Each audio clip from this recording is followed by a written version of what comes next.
Hello everyone and welcome back to the Great Book of Grudges. My name is Nathan and today we're going to do a little bit of speculation. You see, I've been thinking a lot about the roadmap, well, more so what comes after the roadmap.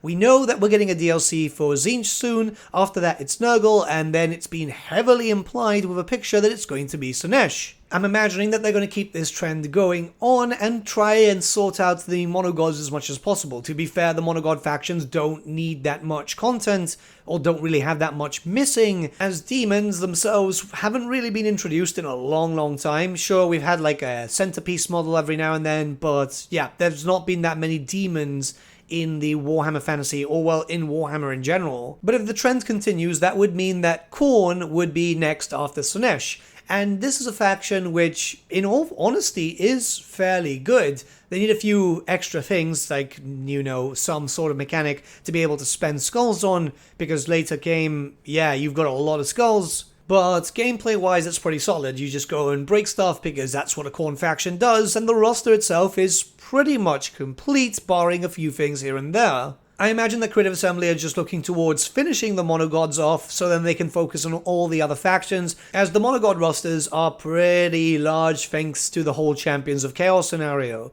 But let's talk about what could be added in, because this could still be an interesting style of DLC. We're just going to have to wait and see, obviously, and this is speculation.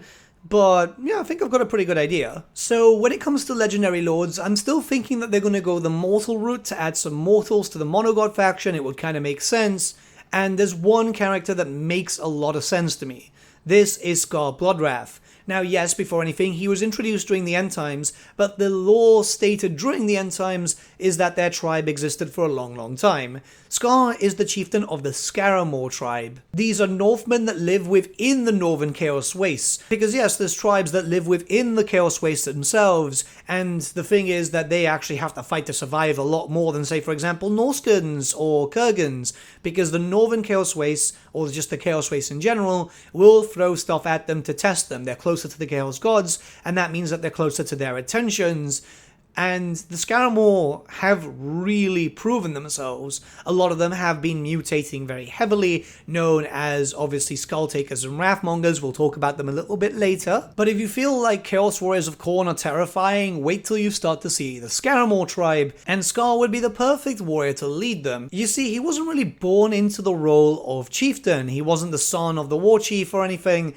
What he was is a Skull Reaper, and a damn good one at that. Apparently he'd been able to fight as soon as he was old enough to pick up an axe, and eventually he challenged his tribe's chieftain to single combat. Apparently this man was double his size, if not more, yet he destroyed him easily, and for that, Khorne blessed him with the Mark of Khorne. Scar would lead his warband across the Northern Chaos Wastes to deal as much damage as possible. You might be wondering, why not go down south like most of the other tribes do? Well, Scar considered the south very weak. Not much of a challenge at all, whereas the north had tribesmen very similar to him, but blessed to other gods. So there would be tribes heavily mutated by Nurgle, heavily mutated by Slaanesh or Tzeentch, and also demons. We know for a fact that Scar has killed off other demons, say for example, Keepers of Secrets. He and his tribe have managed to slay Greatspawn too, which are gigantic Chaos Spawn, and, you know, other type of stuff. All this makes him sound like the typical Khorne champion, doesn't it? But there's a bit more of an interesting note for Scar. You see, Scar has died before, many times in fact. He will lead his armies and eventually he will get killed because some people will find a counter. His first death was at the hand of a Tzeentchian sorcerer who basically struck him in half. And in normal cases that would be the end of the story for a Khornate champion, as Khorne would then bring you into his realm to be punished for dying. Yet Khorne for some reason found something rather interesting in Scar, might have seen him as a potential herald, or just loved his destructive capabilities. He did claim many skulls in the name of the Blood God, so he was revived, and he would continue to revive any time that he died. This is very unheard of in terms of Khornate stuff. Barring demons, of course, but mortals, because Scar would still be counted as a demonkin, therefore still mortal, would eventually just get punished for all eternity. Now, his constant reanimation is leading towards demonhood, that's very much for certain, because he's claiming more skulls than possibly any other mortal could. However, with each rebirth, Bloodwrath is actually losing a little bit of his mentality. He's losing a bit of himself. More savage and bestial, more animal-like with each time he comes back. Now, yeah, he's a bit of a small character, however, he does a lot of damage. On the tabletop, he was actually quite cool, considering that he just charges in with 2 flails there, very similar to that of the Wrathmonger units that we'll talk about a little bit later. And, yeah, I mean, he's just generally awesome. The justification for the end time stuff could be, again, he existed prior. And, you know, that's simple with GW saying, oh yeah, they always existed. And considering that there is a minor Khornate faction in the Northern Chaos Wastes, well, 2 of them, but one very close to Sigvald, that could literally be where the Scaramore are from, which I think would be great justification. Again, there are loads of really cool things in the end times that could be added in, just no end time story, because the end time story was a pile of garbage, let's just put it that way. So, yeah, Scar, you know, Glotkin, Putrid Blight Kings, all these things need to be added in eventually. Plus, for Khorne, which we'll get to a little bit later, yeah, there's pretty much only missing end time stuff, so yeah. Now, I know what people are going to be saying. They're going to be saying, what about Skulltaker? I honestly still believe that Skulltaker is going to be added in, but in the form of a legendary hero. We're going to have to wait and see. The thing is, it's a bit of an odd thing. There's not much that could be added in terms of Khorne units, so it can't really justify multiple DLCs. Yes, Games Workshop could easily make some new stuff for Warhammer the Old World, but the fact is that if new demons do get made, that's going to have to also go to 40k and Age of Sigmar. And how would that work? You know, it's going to be one of those weird things. Does this work in that setting? Because it's that simple. If new demons get added in, which are metaphysical and show up in every single setting, it could easily affect one or the other. This is why I'm thinking that there'd be legendary heroes instead of legendary lords, but even then, heralds are lord choices. It's one of these things where Creative Assembly kind of put themselves into a weird position, because I do feel like the lord choices shouldn't have been called heralds, as they were always historically you know, hero choices in the tabletop. They could have been named something completely different, given a new name, for example. But whether Lord or Hero, Skulltaker is pretty cool. You see, he's a duelist. The character appears and disappears at random intervals. He'll show up in the metaphysical and the physical realm to challenge people to single combat.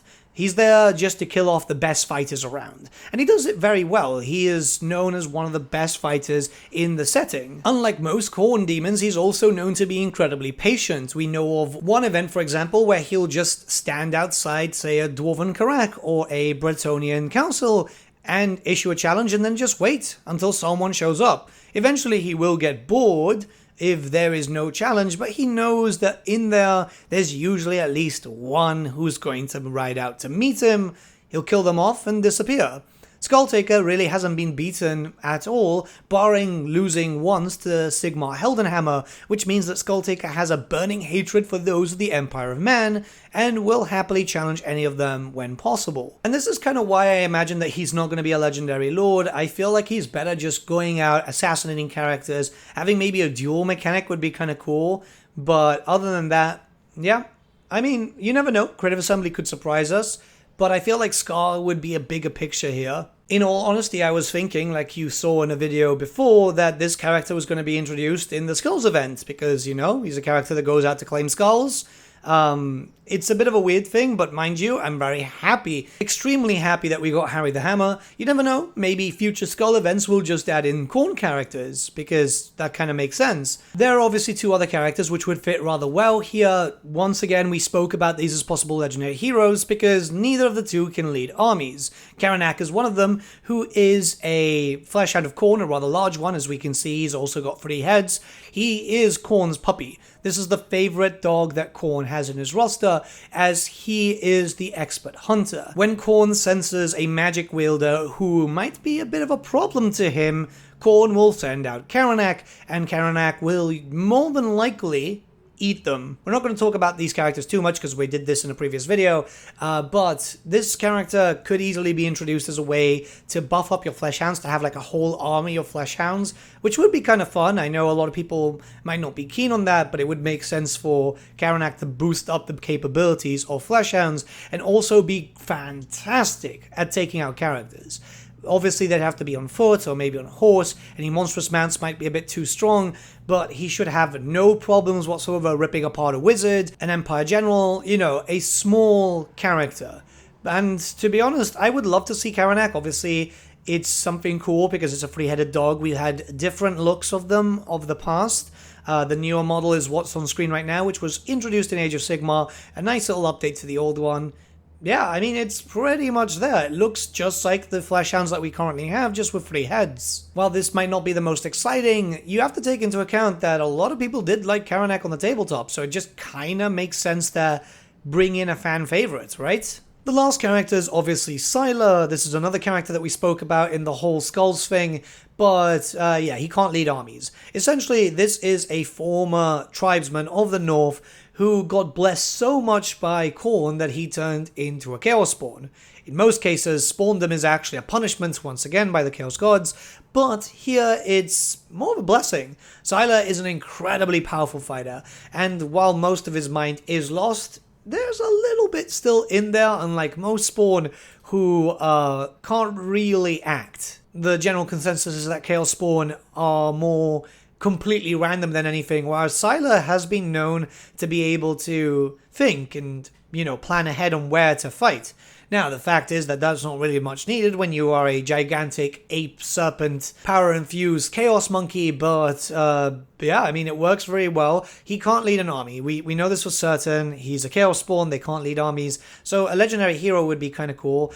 And it would kind of make sense to introduce along Scar, actually. You see, there was a very weird lore rewrite that made Sila an actual member of the Scaramore. This was during the end times once again. Whereas before that, Sila wasn't really a member of the Scaramores. I believe Sila was a Norscan? Right, I had to check the army book, but yes, he was a Norscan. It's a weird rewrite. I guess they had plans for something should the end times be stopped, or maybe they just forgot. Keep in mind that the end times, once again, I can't really stop insulting the series because, yeah, it's a lot of fan fiction by the official writers. That's all I can really say. But yeah, these are the characters that I can expect as Legendary Lord and Legendary Heroes. I'd say Sila is my favorite, but Karanak would be cool too. There are more Khorne characters, but I imagine that those could come down later down the line. It's just a weird thing. We don't know what's going to happen, like I said before, with factions that are almost complete. Now, on to the units, and really there's no missing Lord or Hero option. This is the thing. We have the Chaos Lord of Khorne, we have the Herald, we have the Exalted Champion, we've also got the Hero version of the Bloodletters, but that's it. Khorne can't use magic. Now, there is one thing that we could see, kind of like a warrior priest of Khorne, which would be a shaman and stuff, because shamans do still exist within these tribes. I wouldn't imagine it casting magic in any way, shape, or form, but being more like a warrior priest once again, having some buffs towards your army and so on, just to kind of make them even stronger, because it would work. Again, shamans are part of the tribes, regardless, because they're wise men. The spellcasters would be slaughtered, that's for sure, but a wise man who communicates with Khorne. We've got something similar with a cultist, but the cultist himself focuses on summoning and so on, so I'm imagining, you know, a buffer type hero would be interesting. I don't think that we need a different lord choice. The fun fact is we know this is a case in Warhammer Fantasy Roleplay and stuff. We know Age of Sigmar has been doing it, but Warhammer Fantasy never really introduced a buffer character for Khornate stuff. So yeah, I mean, this would be kind of interesting, right? Now, yes, you're going to say there's bloodletters that can kind of buff, obviously, with the icons and so on, but I'm saying that this would be a character that would also move into the Khorne Warriors of Chaos factions too.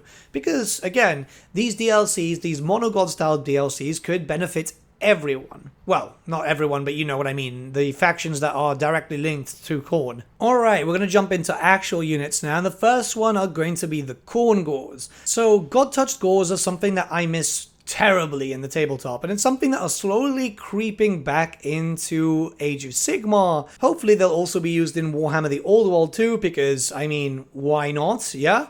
It's something where you would see beastmen actually getting a lot of favor from the actual Chaos Gods, something that is incredibly rare, but they're very destructive and very powerful, and yeah, these guys have great weapons. it would be basically just Bestigors. So you'd get some Bestigors with great weapons. I imagine what would happen here is different variants would come into effect, maybe with additional hand weapons too. And they might be turned into a less heavy armor type, which is what we know of lately, and turned more into a skirmishing one, because obviously they are beastmen after all, and all beastmen kind of can skirmish. The thing is, we already have Cornators, which, you know, are cool, but they're not Khorne Gores, right? They don't look unique. They don't really have their own look about them. They're just tinted. I would love to see this, because my biggest hope is that if we're going to get back-to-back monogod DLC, which is kind of looking like it, we could have everything that's kind of missing right now, and this could also go to help out the beastmen too, because they could do with a few monogod style troops. I really hope that Creative Assembly don't say, oh well, we've got the Cornators, we don't need the Khorne Gores. I really want to see the classics reimagined with a new look. Again, we are slowly seeing them with the Zangors and the Slangors, but we've not seen Khorne Gores and Pestigors just yet. Wrathmongers were probably, at least to me, one of the coolest units to appear in the end times, and I generally don't play Khorne. So these are Skull Reapers, and we'll talk about those a little bit later, but a little bit more exalted. Again, warriors of the Scaramore, just like Scar, which is why I think this would be the perfect time to introduce them, and heavily mutated, as you can tell. These guys are super, super cool. I'm a massive fan. They go into battle using 2 flails, and they just charge right in, do as much damage in melee as possible. Many people see them powerful enough to be considered the aspiring champions of Khorne. That I would give to the Skull Reapers, which we'll talk about again a little bit later.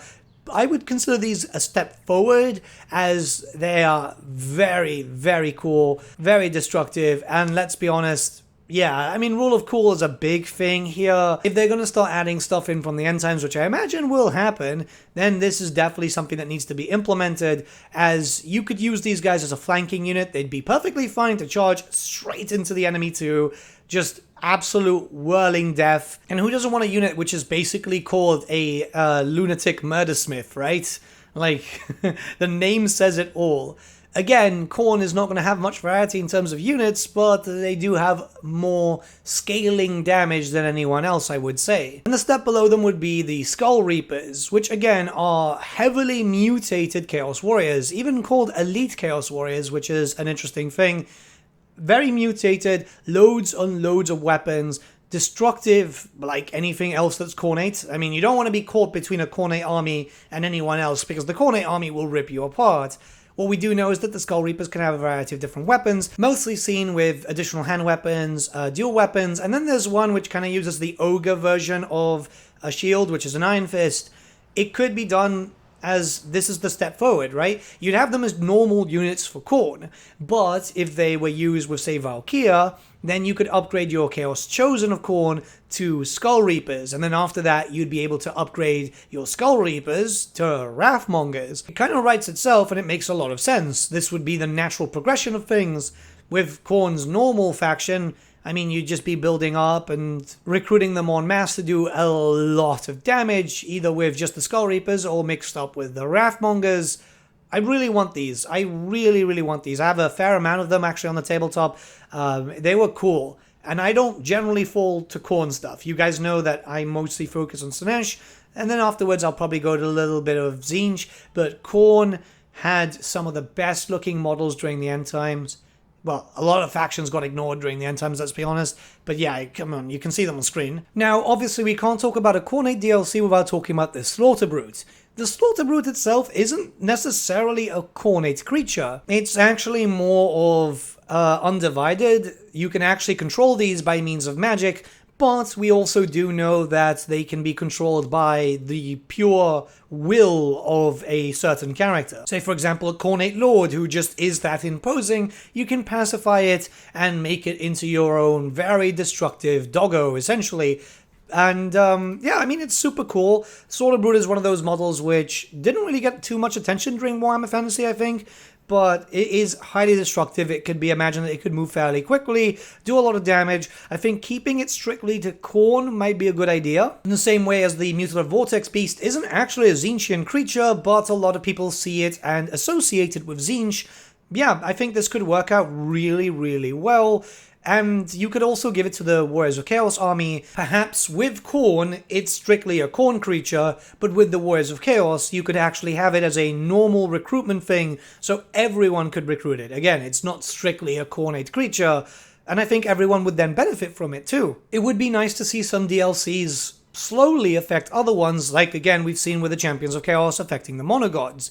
I think that just is better for everyone overall, but it depends if Creative Assembly see that the same way or not. Now, for the last unit, it might not be too exciting, but every DLC usually brings in some big thing, right?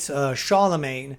And I think that the Blood Beast could work here. The Blood Beast of Khorne is a Chaos Spawn, a very large one, because sometimes when a Chaos Spawn is heavily mutated or maybe blessed further by their deity who turned them into a spawn in the first place, which is kind of funny, they can become fairly unique. Obviously we know of the Fireworm of Tzeentch and so on, and the Blood Beast is its own thing. I imagine this to be extremely fast and highly destructive, also unbreakable. It could even be used as the further progression from the Slaughterbrute. The Slaughterbrute being a normal sized creature, obviously. This would be still fairly large. I'd say around the size of the Stylodon, for example, whereas the Blood Beast would be the size, maybe double, triple the size, depending on how it could work.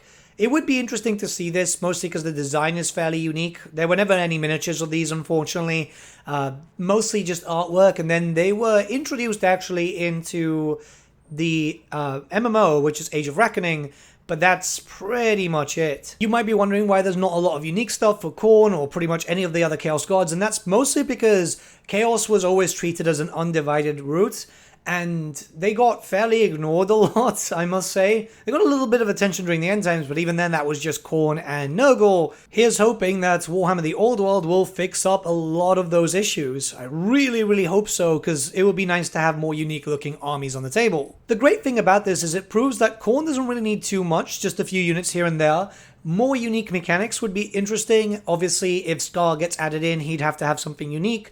I would love, again, for something to be able to spend skulls on in general, so even Scarbrand could benefit from that a little bit more. Good thing is Khorne is in a very good place. I would love to see more Khornate DLC in the future, but I really think it's just a one-off and done. I think that's going to be the case for pretty much everyone, barring possibly Nurgle. Nurgle could possibly have two. But only time will tell. What do you guys think about this? Let me know your thoughts in the comments below. Let's start a bit of a discussion. I've got a video on the works regarding the two possible races that could fight Khorne, but I'm just taking some time here because I've got a few things to prepare, which you guys will hopefully see on the channel soon. So it's all a matter of, you know, time production, all that type of stuff, and not burning out, because I don't want to burn out, or else this video would be like an hour long, and right now time is kind of limited. But I'll see you all very, very soon. Have a good day.